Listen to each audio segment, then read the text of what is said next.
Salut tout le monde, c'est Thomas, j'espère que vous allez bien les amis. Aujourd'hui je me trouve avec Benoît, salut Benoît. Bonjour à tous, bienvenue. Donc votre alphiste abarthiste préféré que vous avez déjà vu dans la vidéo avec la 500 Abarth rouge. Et oui. Donc là aujourd'hui on va vous présenter avec Thomas, on va vous présenter la 4C Speeder.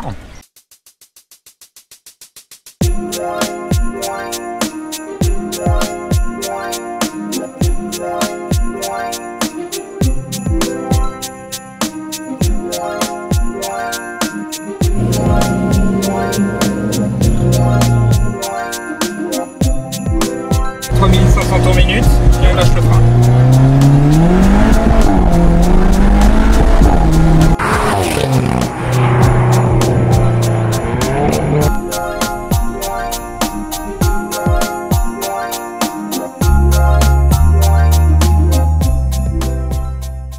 Et aujourd'hui tu vas nous présenter ta voiture personnelle, c'est bien ça? Voilà, c'est ça. On va vous présenter la 4C Speeder. Voilà. Donc celle-ci est de 2016. D'origine de 140 chevaux avec un petit moteur, un 1750 cm3 turbo, tout en aluminium, qui est mis en position centrale arrière. D'accord. Propulsion bien entendu, la voiture. Et ce qui fait tout sur cette voiture là, c'est le poids. Voilà, c'est le poids. C'est une voiture qui fait 920 kg pour la version Speeder. Elle existe également en version coupée où on est en dessous les 900 kg. C'était ce qui était important pour Alfa Romeo à l'époque quand ils ont sorti le produit en 2013. D'accord, ok. Et on peut voir avec un pack full carbone, il y en a un peu de partout. Voilà. On retrouve en fait une option très rare qui est l'arche en carbone. Donc c'est du vrai carbone systématiquement sur la 4C. Tout ce que vous voyez en carbone est vrai. Le montant de pare-brise, donc ça c'est spécifique au Speeder parce que cette partie-là est directement liée en fait au châssis carbone de la voiture que l'on peut apercevoir en fait ici et partout sous les tapis. Voilà, tout est vraiment en carbone. Voilà, donc si je dis pas de bêtises, au niveau du châssis, on a toute la partie centrale en carbone avec des éléments en aluminium pour faire les raccords de carrosserie. Exactement, c'est ça. Voilà, pour tout ce qui est train avant et train arrière avec boîte de vitesse et moteur. Un autre détail que j'ai pu voir dans l'émission de Top Gear, c'est que le capot avant, il est carrément fixé. On peut pas du tout l'ouvrir. Exactement. Il n'y a pas de rangement à l'avant. Non, c'est une voiture, comme je dis à tous mes clients qui l'ont, c'est une voiture qui sert à rien à part prendre du plaisir en fait. Voilà, tout simplement. Est-ce que tu peux nous parler de la décoration? Parce que c'est quand même quelque chose qui est plutôt visible là. Oui, on s'est plutôt amusé avec Vincent de Loco Déco. C'était pour faire un petit rappel à l'histoire d'Alfa Romeo avec les décos Martini sur les 155 Ti qui étaient en WTCC à l'époque. Les mythiques DTM en fait que l'on a entendu et vu, qui ont fait la renommée de beaucoup de constructeurs. Est-ce que tu peux nous dévoiler le fameux 4 cylindres? Oui. Le coffre qui est super grand, voilà. Voiture qui sert à rien quoi. Et du coup après le moteur. Donc voilà, c'est un moteur en fait, c'est un 1753 cm3 exactement. D'accord. Donc c'est une cylindrée qui est mythique chez Alfa Romeo. Les modèles les plus emblématiques en fait c'était des fameux 1750. Et au niveau des performances et du poids, donc moi vous le savez j'ai la Focus RS en 300 chevaux, mais là clairement je pense que tu es devant vis-à-vis rapport poids-puissance. Je pense, ouais, même si je suis beaucoup moins puissante parce que voilà, la voiture fait 240 chevaux d'origine, même si celle-ci, elle a une reprogrammation et elle a un petit catalyseur sport, ce qui permet d'augmenter un peu plus la puissance. Le poids, en fait, est clairement l'ennemi de la performance, on le dit assez souvent. C'est ça. Donc en effet, toi, tu fais 300 chevaux et peut-être 1200, une tonne 400. Une tonne 4. Ouais. Voilà, moi j'ai juste 400 kg de moins, mais j'ai 30 chevaux de moins, donc je pense que oui, je suis devant. Je pense que ça se joue comme ça. Ouais. Ça roule. Et ben écoute, moi je te laisse démarrer la voiture. Oui. Comme ça on va pouvoir découvrir le son. Donc pour rappel les amis, d'origine sur cette voiture, il n'y a pas de silencieux en fait, c'est que du tube et là on a un Catasport.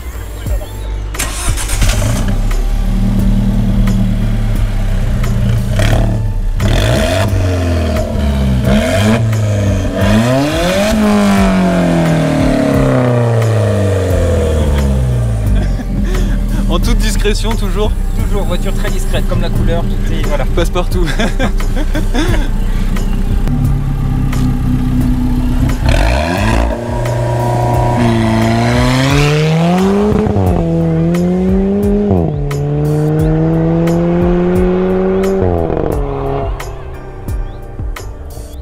En effet, il se passe quelque chose avec cette voiture. Ouais. Ah oui, c'est... On a comme eu une impression de souffle. Ah bon, un TGV qui est passé. Peut-être. Prêt? Ouais. Alors les amis, je suis maintenant en passager, on va passer aux choses sérieuses. Tu viens de nous faire la démonstration du son départ arrêté. Voilà. Maintenant on va voir en passager. On a une procédure de launch control qui a sur maintenant beaucoup de voitures sportives. Donc en gros, il faut avoir le pied sur le frein, donc pied gauche qui est totalement inhabituel. Il faut accélérer à fond. Elle se bloque à 3500 tours minute et on lâche le frein. Et là on est à 100 km/h. À 100 km/h, on n'a rien de temps. Voilà. Wow. On est aux alentours de 4 secondes pour un 0 à 100. Et en vitesse de pointe, en France 130 bien entendu. Oui. Et si vous vous baladez en Allemagne ou sur circuit, c'est une voiture qui est annoncée à plus de 280 km/h. Donc 280 là-dedans, ça doit être... Oui, à tenir, ça doit être quelque chose. Moi personnellement, pour l'instant j'ai pris 230 avec. D'accord. Sur le Bugatti. Sur le Bugatti bien entendu. Et il faut la tenir. Il faut vraiment la tenir. Donc à 280, j'imagine même pas ce que ça doit être. Ouais, je pense que la moindre bosse, ça risque de pas pardonner. Oui. Alors toi qui travailles à la concession Alfa Romeo à Barthes, tu as eu une formation particulière pour pouvoir délivrer cette voiture? Alors ouais, la concession, alors moi en tant que vendeur, oui, j'ai eu la formation produit que tous les vendeurs de France ont eu. Et après par contre la concession, donc Forza au Mans, on a formé un technicien spécifique, on a des outils spécifiques pour pouvoir travailler sur cette voiture là. Voilà. Pourquoi? Parce que on a un système de visserie sur le carbone et ça s'apprend en fait, c'est pas comme ça que ça vient.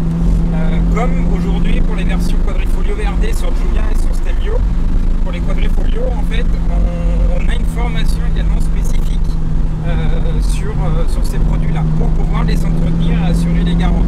D'accord.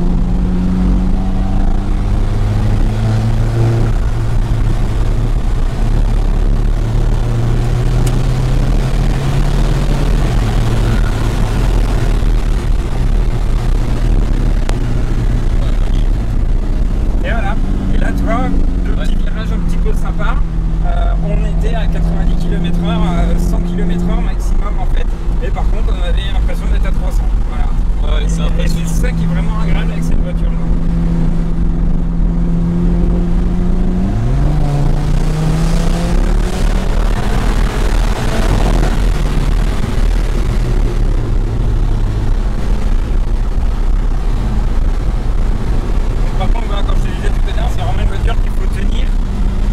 Parce que dans les petites routes comme on est là où elles sont pas planes comme un circuit Bugatti, comme je freine en fait la voiture a tendance à vraiment partir et chercher la route, à sautiller un donc petit peu. on lâche le volant, on se retrouve dans la haie en l'espace de quelques minutes. Donc c'est vraiment une voiture où il faut être attentif quand on commence à jouer un petit peu avec la voiture. Par contre ça s'inscrit en courbe.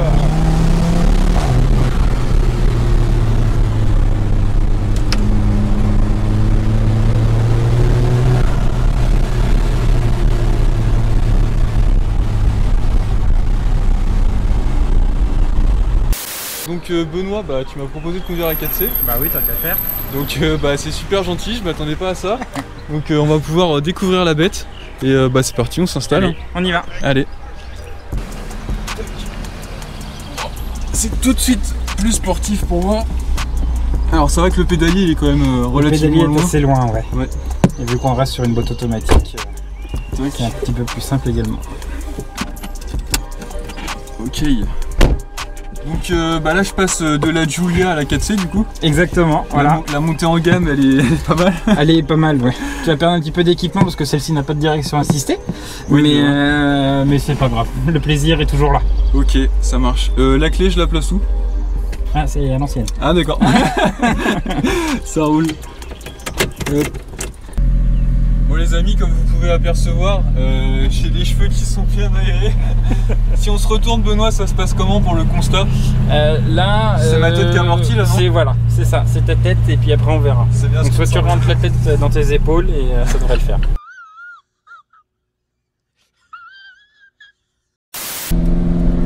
Ok, donc on vient de partir les amis. La sensation de barquette de course, elle est présente dès le début, hein, dès les premiers mètres. C'est excellent. Il y a un tout petit gabarit, tout petit pare-brise. Ok. On peut voir que la pression sur le frein, il faut y aller franchement. Voilà, en fait elle est très peu assistée en fait. Alors c'est lié aussi, étant donné que la voiture est assez légère, on n'a pas besoin d'avoir une grosse force sur la pédale en fait. Donc ça joue aussi sur cette sensation là. Ouais. Il faut savoir aussi que c'est un pédalier inversé en fait. C'est-à-dire qu'en fait les pédales sont posées au sol et non en l'air. Bah, merci en tout cas pour cette expérience hein, parce que c'est complètement fou pour moi. En ce moment les belles expériences s'enchaînent donc c'est super cool. Bon week-end en Alfa Romeo. Voilà c'est ça. Entre la Julien et la 4C. Laissez passer. Oui. Thomas respecte le code de la route. Oui toujours. Laisse passer les voitures.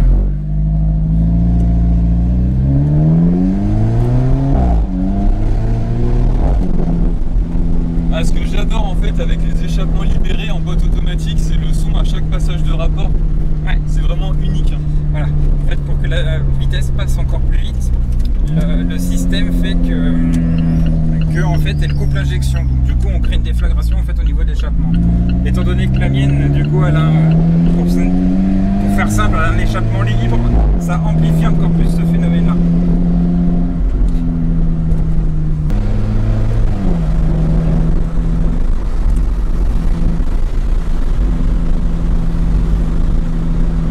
On sent sur les petites bosses qu'il faut vraiment l'avoir bien en main pour pas faire d'erreur. Ça se sent tout de suite. Ouais. Exactement, ouais.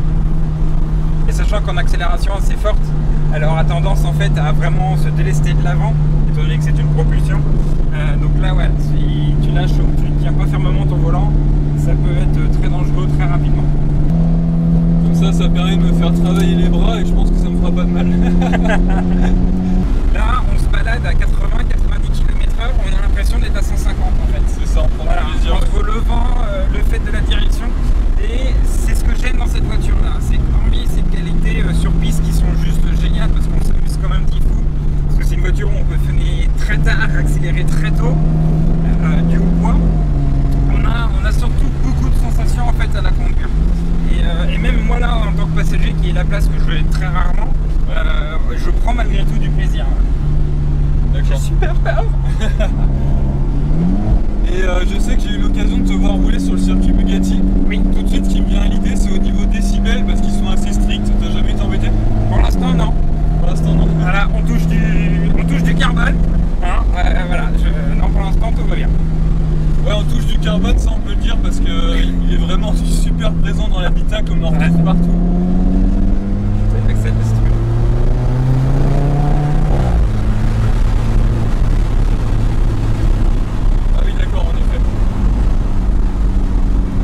Ouais, là j'ai bien ressenti le turbo qui s'est mis en route. Ouais. Il souffle à combien de bars? On monte à 2,4 à peu près. D'accord, ok. Ouais, tout de suite l'effet turbo il est immédiat, c'est la poussée tout de suite. Ouais. Ouais, c'est un petit moteur, hein, c'est un 1,7 litre, hein, donc le turbo est vraiment important sur cette voiture-là. C'est là où justement, sur circuit, ça peut être son petit défaut parce que quand on arrive à 190-200, là où les 6 cylindres vont continuer encore à envoyer quasiment 200% de leur puissance, là c'est là où moi je peine. Donc je rattrape en fait parce que je vais freiner beaucoup plus tard qu'une Porsche ou tout ça. Donc au final sur un tour global on tourne assez vite et assez proche de certaines Porsche. D'accord. Mais voilà, sur des circuits très rapides, par exemple un circuit comme Monza par exemple, qui est un circuit très très rapide, la 4C c'est pas du tout son terrain de jeu en fait. Voilà. Vaut mieux un circuit un petit peu plus sinueux. Voilà, j'imagine celle-ci sur le mur, ça doit être un truc de fou quoi, tout simplement.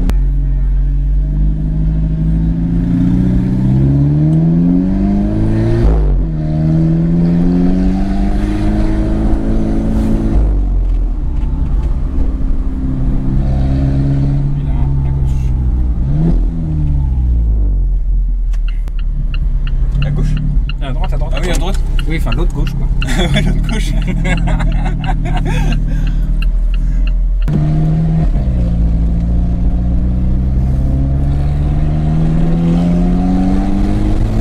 oui, à tourner pareil que la gauche. La gauche de droite ou la gauche de gauche? La gauche de droite, à droite. La gauche tape à droite en fait. Je sais pas dire les noms.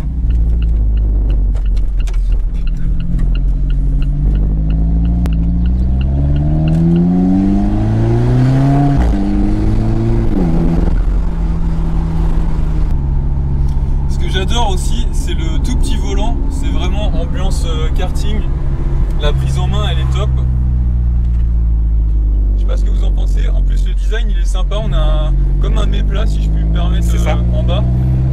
Et même moi qui suis vraiment grand et j'ai pas les genoux qui tapent dans le volant, donc c'est assez agréable sur une voiture de ce gabarit là. Oui. C'est que voilà, la voiture est bien pensée. Ça va pas aussi.